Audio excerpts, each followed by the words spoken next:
Seeing the lineup of superhero films set to roll out over the next decade brings out a lot of emotions. Or rather, you're either really excited or you kind of want to kill yourself, especially if you're a DC fan. Holy shit, why can't they just get one of the big crossover films right for once, please? Either way, love it or hate it, it's undeniable that there's a saturation of superheroes in our media these days. I mean, hey, don't get me wrong, I love a good superhero story, but when you've got them stacked and stacked and stacked on top of each other, well, quality control sometimes needs a bit of work. Hey, you know who's a good superhero movie? Logan. Why can't they all be a little bit more like Logan? So with all that being said, today we are jumping into some of those superhero movies with our list of the top 10 superhero movies with too many superheroes.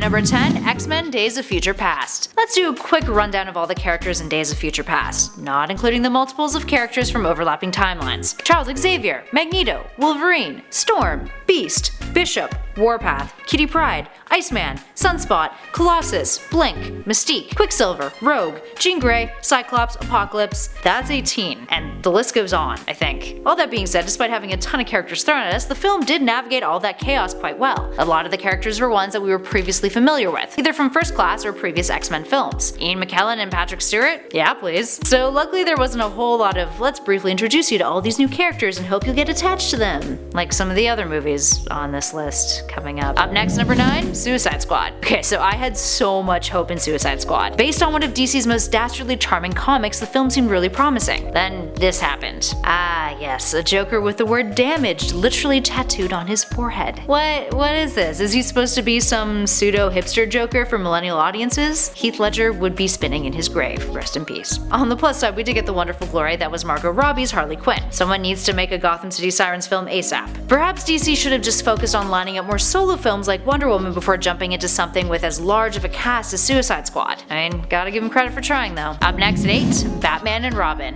Whoa, hold up, a superhero movie that existed before the beginning of this century? Shut up. Well, Batman got a serious makeover via Christopher Nolan. Prior to that, we had the franchise that started off with Tim Burton's 1989 movie. Jump forward to 1997, the installment titled Batman and Robin, not directed by Tim Burton. It had quite a few characters in it, to the point where it felt a little sloppy. Sound familiar? This is the predecessor, friends. Not only did you have Batman, Robin, and Batgirl kicking around, there was also Mr. Freeze, Poison Ivy, Bane, and even the Floronic Man. Minus the weed-inspired version of the character, that is. Jamming all those superheroes and villains and notable characters into one movie. And didn't really work for it, did it? And at number 7, The Avengers. The Avengers was Marvel's first massive crossover film, and the film that really kind of set the stakes for the kinds of intermingling the Marvel Cinematic Universe characters would be engaging with. That being said, it's also considered to be one of the best MCU movies, with good reason. People love seeing Thor, Iron Man, the Hulk, Captain America, Black Widow, Hawkeye, and Nick Fury all get their hang on together. So yeah, it's definitely a film with a whole lot of superheroes, but not a bad one. Up next at 6, Guardians of the Galaxy 2. Now don't get me wrong here,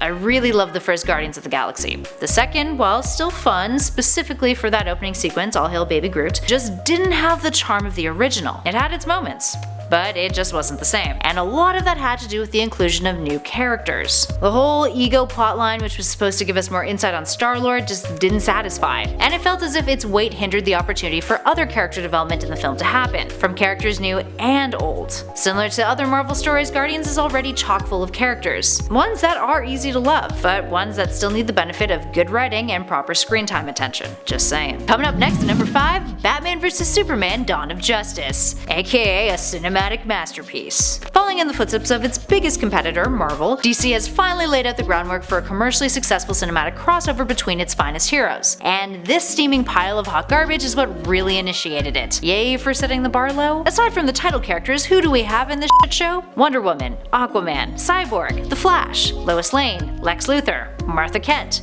Perry White, Alfred, Jimmy Olsen, and of course, in perhaps the film's most cinematically, astoundingly memorable moment, General Zod. Even Bruce's dead parents make an appearance. And fun depressing fact, Zack Snyder wanted to have both the Joker and the Riddler appear in the film, but they were cut from the final script. Nothing is sacred, friends. Nothing. And at number 4, Justice League. A weak plot that's got nothing on the comics? Check. Witty jokes circa Joss Whedon that were all crammed into the trailer in hopes that people would find DC characters on the silver screen more charming? Check. Partially rendered VFX? Actually. And a Steppenwolf that looks like a cat turd that went through a black hole? Yeah, check. The Justice League in itself is jam-packed of spectacular characters. In the comics, that is. And it seems as if the DCEU has yet to really get a grasp on how to tell their stories without it being a hideous rearing VFX orgy of bad plot points and even worse dialogue. And at 3, Captain America Civil War, aka the film that sets up a bunch of characters in order to allow for a bunch of spin-off movies and make Marvel and Disney a ton of cash. Yeah, that seems about right. And yeah, I mean, it was a good movie, don't get me wrong there. Now, on the plus side, several of those spin-offs have managed to have a lot of merit. Spider-Man Homecoming and Black Panther made for some pretty solid additions to the MCU, and were well-written and well-directed stories. To be fair, Marvel for the most part has been able to get a grip on quality control when it comes to their massive blockbusters.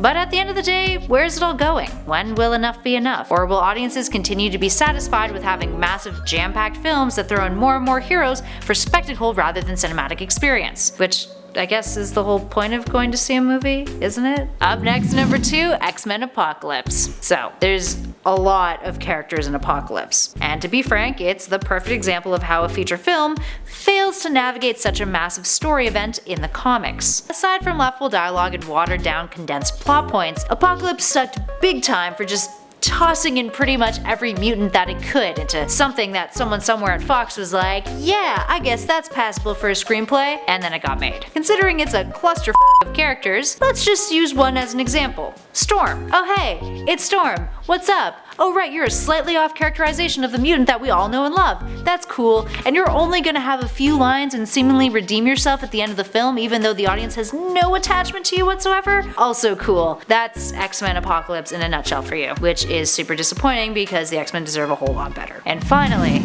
in number 1, Avengers Infinity War. Upon watching the trailer for Infinity War, it's not hard for one to feel like the Marvel Cinematic Universe had salmonella, and then shout out every single damn character with any semblance of profitability. Thanos is finally getting his day with this installment of the Avengers. I mean, all the other MCU films have kind of been leading up to it, sort of. And if they had bought the rights back from Fox sooner, you damn well know that the X-Men and the Fantastic Four probably would have been in this movie too. While yes, you can argue that Infinity War is an example of marketing genius, which it is, and it does manage to capture the spirit of what crossovers can achieve in the comics themselves, which is actually pretty special. Alright, there we have it, friends.